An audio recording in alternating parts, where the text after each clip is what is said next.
नमस्कार साथियों, एक बार फिर से आपका स्वागत है आपके अपने चैनल गॉड दी गड्डी में। तो हम कक्षा 12 हिंदी अनिवार्य के 4 पाठ पूरे पढ़ चुके हैं। 4 कविताओं का कवि परिचय का प्रश्नोत्तर का कार्य हमारा पूर्ण हो चुका है और आज हम 5वें पाठ जिसको भी एक ही वीडियो में पूर्ण करेंगे, जिसमें कवि परिचय, कविता का सारांश और प्रश्नोत्तर। प्रश्नोत्तर इसमें अधिक नहीं है, 2 या 3 प्रश्न हैं, तो वो हम पूर्ण करेंगे। तो चलिए चलते हैं। एक चीज याद रखिए, मैं बहुत प्रयास कर रहा हूं, मेरे प्रयासों को आप सराहें, सराहना दें, ऐसी मेरी आशा है। बाकी आपकी इच्छा है। और जो हमारे प्रभु श्री राम हैं और उनके भक्त बजरंगबली, उनकी कृपा से सब कुछ अच्छा होता रहा है और आगे और भी अच्छा होगा, ऐसी हमारी आशा है। इसलिए जय सिया राम बोलते रहें और गॉड दी गड्डी चैनल को आगे बढ़ाते रहें। कविता शुरू करते हैं। कवि है आज हमारे शमशेर बहादुर सिंह। शमशेर बहादुर सिंह जी का जन्म है वह 13 जनवरी सन 1911 में देहरादून में हुआ था। देहरादून तत्काल समय में यूपी में हुआ करता था और वर्तमान समय में अब वह उत्तराखंड राज्य बन चुका है। इनकी मृत्यु 1993 में अहमदाबाद गुजरात में हुई थी। इनकी रचनाएं हैं वो बड़ी आसान है। देखिए, इसमें अपन कुछ सोचे तो अनुप्रास अलंकार, जो पहला अनुप्रास होता है, 6 का अनुप्रास जिसको कहते हैं, जिसमें एक वर्ण 2 बार आता है, तो 3-4 नाम तो वैसे ही हैं। देखिए, कुछ कविताएं, कुछ कविताएं, इसके नीचे लिखा हुआ है कुछ और कविताएं बात बोलेगी।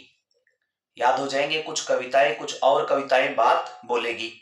ये 3 काव्य संग्रह आसानी से याद हो रहे हैं। अगले और याद कर लेते हैं। इतने पास अपने, इतने पास अपने, अपने हैं वो पास ही होंगे और इतने पास तो होनी चाहिए। चुका भी नहीं हूं मैं, चुका भी नहीं हूं मैं, काल तुझसे होड़ है मेरी। चुका भी नहीं हूं मैं, काल तुझसे होड़ है मेरी। तो 3 रचनाएं और याद हो गई। इतने पास अपने, चुका भी नहीं हूं मैं, काल तुझसे होड़ है मेरी। इस प्रकार से रचनाएं याद हो जाएंगी। देखिए, चुका भी नहीं हूं मैं, इस काव्य संग्रह के लिए इन्हें 1977 का साहित्य अकादमी पुरस्कार प्राप्त हुआ था। ये सारे काव्य संग्रह हैं। इसके अलावा इन्होंने एक कहानी संग्रह भी लिखा है, एकमात्र कहानी संग्रह, वह प्लाट का मोर्चा। आजकल वैसे भी विभिन्न जगहों पर सभी प्लाट के लिए मोर्चा चलता रहता है। कोशिशें सब करते हैं कि हमारा भी एक प्लाट हो जाए। दो आब, दो आब इनकी आलोचनात्मक कृति है। इन्होंने उर्दू हिंदी साहित्य कोश का संपादन किया। उर्दू हिंदी कोश का यानी डिक्शनरी का इन्होंने संपादन किया। उर्दू और हिंदी, आज तक हमने डिक्शनरी देखी है, हिंदी इंग्लिश देखी है, इंग्लिश टू हिंदी देखी है, लेकिन उन्होंने उर्दू हिंदी कोश का संपादन किया। याद हो गया। ये स्वयं को उर्दू और हिंदी का दुआब मानते थे, क्योंकि इन्होंने उर्दू भाषा को भी उतना ही पढ़ा है जितना हिंदी को पढ़ा है। यानी इनका ज्ञान है वह दोनों भाषाओं में बराबर था, इसलिए स्वयं को ये उर्दू हिंदी का दुआब कहा करते थे। इनकी एक रचना भी थी, अभी आ चुकी है, देख लिए, आलोचनात्मक कृति दुआब थी इनकी। इन्हें साहित्य अकादमी पुरस्कार मिला था। ये याद रखिए कौन सी रचना के लिए मिला था, चुका भी नहीं हूं मैं। और इन्हें कबीर सम्मान सहित अनेक प्रकार के पुरस्कार प्राप्त हो चुके हैं। इनकी जो पहचान है वो मुख्यतः अंग्रेजी द्वारा संपादित प्रयोगवाद के अंदर तार सप्तक के दूसरे कवि के रूप में की जाती है। तो तार सप्तक के द्वितीय है, उसके कवि है, प्रमुख कवियों में से एक है, तार सप्तक है, उसका संपादन किया था अंग्रेजी ने। 4 तार सप्तक थे, उनमें से ये द्वितीय तार सप्तक के प्रमुख कवियों में से है। प्रयोग धर्मी क्या होता है? प्रयोग धर्मी का तात्पर्य होता है विभिन्न प्रकार के बिंब, प्रतीकों, उपमानों आदि का प्रयोग करने वाले कवि।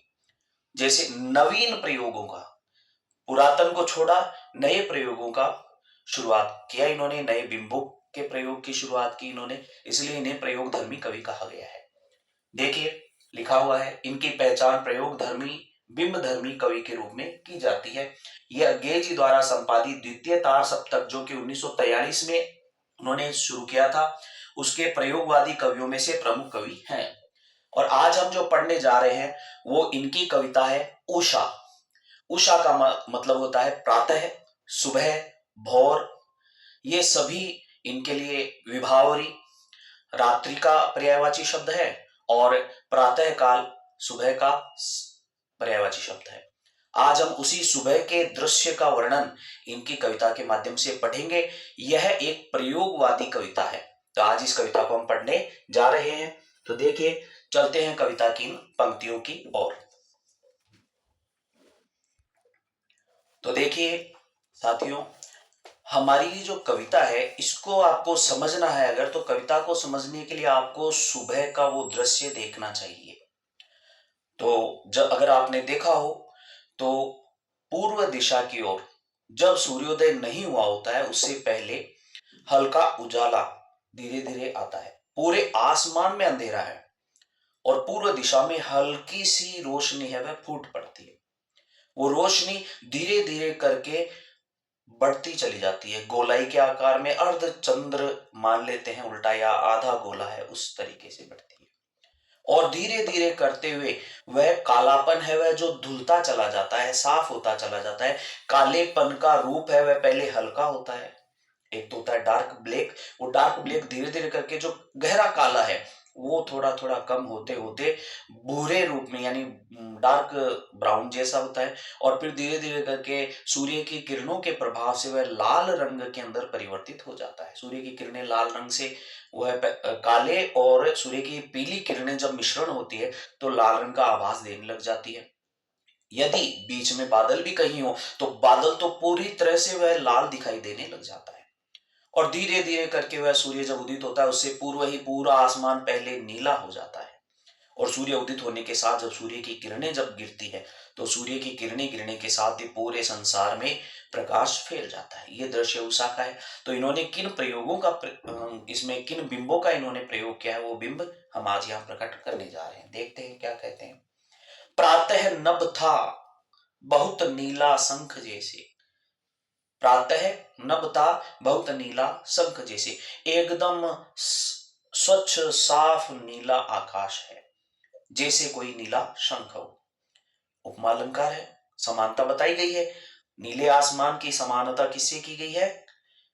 शंख से, इसलिए यहां उपमा अलंकार है। जहां सम सा सरिस सदृश ऐसे शब्दों का प्रयोग किया जाए, समानता दर्शाई जाए, वहां उपमा अलंकार होता है। भोर का नभ, सुबह का आसमान आकाश।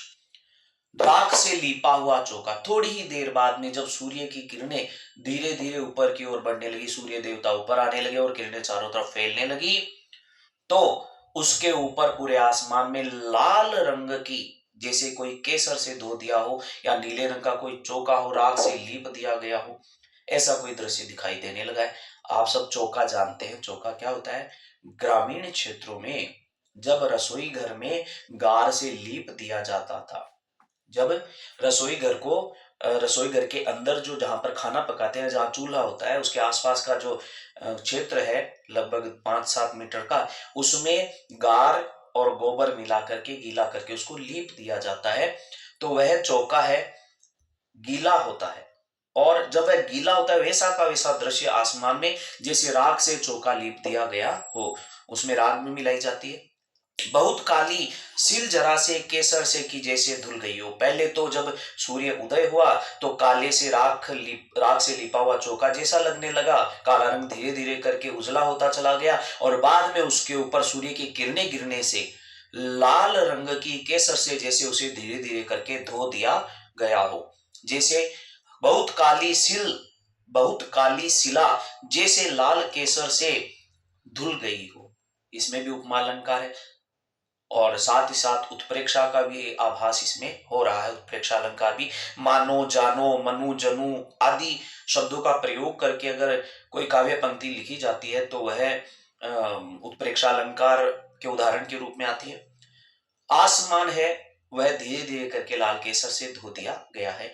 हमारे गांव में सिलवट्टा होता है जिसपे चटनी पीसी जाती है, चटनी बांटी जाती है मिर्च को मिला करके, लहसुन को मिला करके, तो वह सिला और उसके ऊपर जैसे धोया गया हो केसर से ऐसा लग रहा था। स्लेट पर या लाल खड़िया, स्लेट पर या दूसरा और उदाहरण दिया है, या दूसरा उदाहरण है जैसे कोई बच्चा है वह लाल रंग की खड़िया मिट्टी से, जिसे मांडने बनाए जाते हैं, कली और लाल रंग की एक डली आती है उसको खड़िया कहते हैं, तो लाल खड़िया से जैसे स्लेट पर यानी पाटी के ऊपर कुछ लिखा गया हो और फिर उसको मिटाया गया हो तो वह उसका पाउडर है, उसके ऊपर लाल रंग फैल जाता है।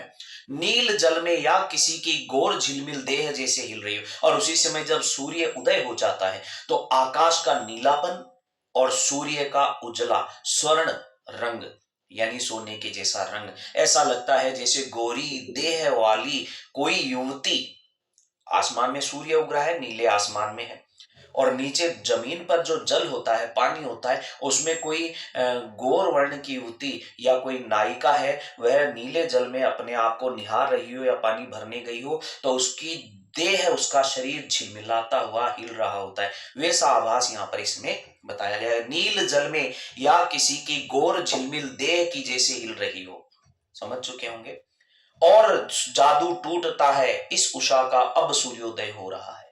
और इस प्रकार से ये जो प्रातःकालीन सुंदर दृश्य है, काले रंग से धीरे धीरे करके उसका राख जैसा हो जाना, राख जैसा होने के बाद धीरे धीरे करके एकदम साफ नीला आसमान होना, फिर नीले आसमान में धीरे धीरे करके उदित होते हुए सूर्य की किरणों से हल्की पीले रंग की किरणें, और फिर लाल रंग पूरी ओर फैल जाना, चारों ओर उजाला हो जाना, प्रकाश हो जाना, ये सूर्योदय हो जाता है। और सूर्य उदय होने के साथ ये जादू है वह समाप्त हो जाता है। इतना सुंदर दृश्य है, आप एक बार देखिएगा जरूर, और देखने के बाद इस वीडियो को देखिएगा तो आपको पता चल जाएगा कि भाई किस प्रकार से सुंदर दृश्य उषा का होता है।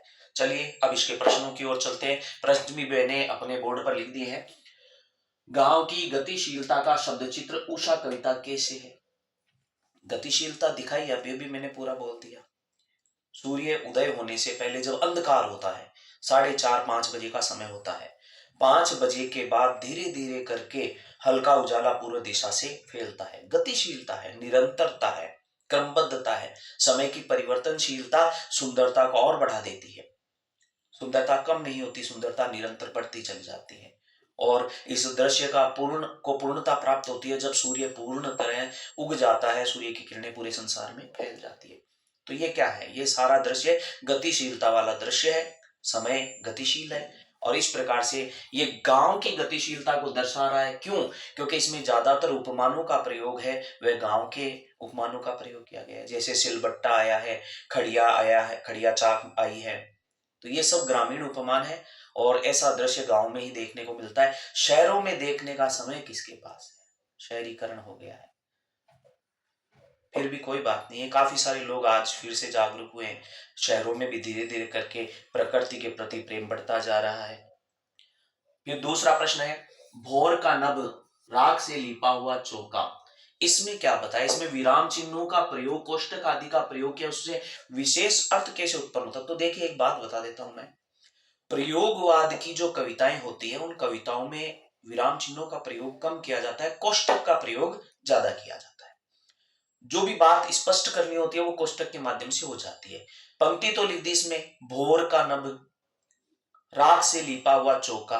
भोर का नभ, उदित होते हुए सूर्य वाला दृश्य आसमान का, और राख से लिपा हुआ चौका यानी अभी अभी जैसे चौके को राख से लीप करके गार माटी मिला करके लीप दिया हो, यानी गीला पड़ा है। अभी आगे गीला पड़ा है इस इतना लिख दिया, इसका मतलब उसमें एक नमी है, उसमें एक तरलता है। आसमान में भी हल्की फुल्की जो उजाले के साथ में मिश्रण, धुंध जैसा, कोहरे जैसा आभास होता है, वो उसके गीले होने का एहसास दिलाता है। ऐसा ही गीले होने का एहसास राख से लिपे हुए चौके से होता है, इसलिए उसकी समानता इसमें दर्शाई गई है। तो इससे उसके प्रभाव को बढ़ाया जाता है। प्रयोगवादी सभी कवि ऐसा ही करते थे। कोष्टक के अंदर जो बात मन में से स्पष्ट करना चाहते थे उसमें एडिट कर देते थे और अपनी पंक्तियों को प्रभावशाली बना देते थे। इस प्रकार इसको प्रभावशाली बनाया गया है। देखिए प्यारे मित्रों, कविता है सभी कक्षा 12 की सरल है, कोई एक आध हो तो कठिन, कोई दिक्कत नहीं है, लेकिन अगर आप उसको समझेंगे तो आप उसका अर्थ उत्तर सही से लिख पाएंगे। अगर आप उसको समझना ही नहीं चाहेंगे तो कोई मतलब नहीं है। आपको उसको भाव रूप में डालना पड़ेगा, समझना पड़ेगा, अपनी भाषा में डालकर एक दो पैराग्राफ में लिखना पड़ेगा। अगर कोई त्रुटि हो तो उसको मिलान करके उसको सुधारना होगा। हर त्रुटि 5 बार सुधारनी होगी, तब जाकर के आप एक कविता को पूरी तरह समझ सकेंगे। लेखन शैली आपकी अच्छी होनी चाहिए, तभी अच्छे अंक पाते हैं। याद रखिएगा, पहली बार में जब अध्यापक देखेगा तो आपकी कविता नहीं पढ़ेगा, आपके प्रश्न उत्तर भी नहीं पढ़ेगा, पहली नजर आपकी राइटिंग पर जाएगी, बाद में पढ़ेगा। अगर राइटिंग अच्छी है तो उसका पढ़ने का मन करेगा, और गंदी होती है तो पहले ही दिमाग में आधा एक अंक वह काट देता है। इसलिए ध्यान रखिए, राइटिंग अच्छी हो। अगली बार आने वाली वीडियो में मैं आपको लेखन शैली के कुछ नियम बताऊंगा या लिखाऊंगा, समझाऊंगा। मैंने 15 नियम तय कर रखे, वो 15 नियमों को क्लियर करके आप अपनी लेखन शैली सुधार सकते हैं और अपने आप को बेस्ट बना सकते हैं। हिंदी में जो राइटिंग का महत्व है, उतना महत्व शायद प्रश्नों के उत्तर का भी नहीं होता है। तो प्यारे साथियों, मेरे साथ हिंदी में आगे बढ़ने के लिए आप तैयार रहे। चैनल को शेयर करें, सब्सक्राइब करवाएं और साथ ही साथ लाइक कमेंट भी करते रहें। धन्यवाद। जय सिया राम।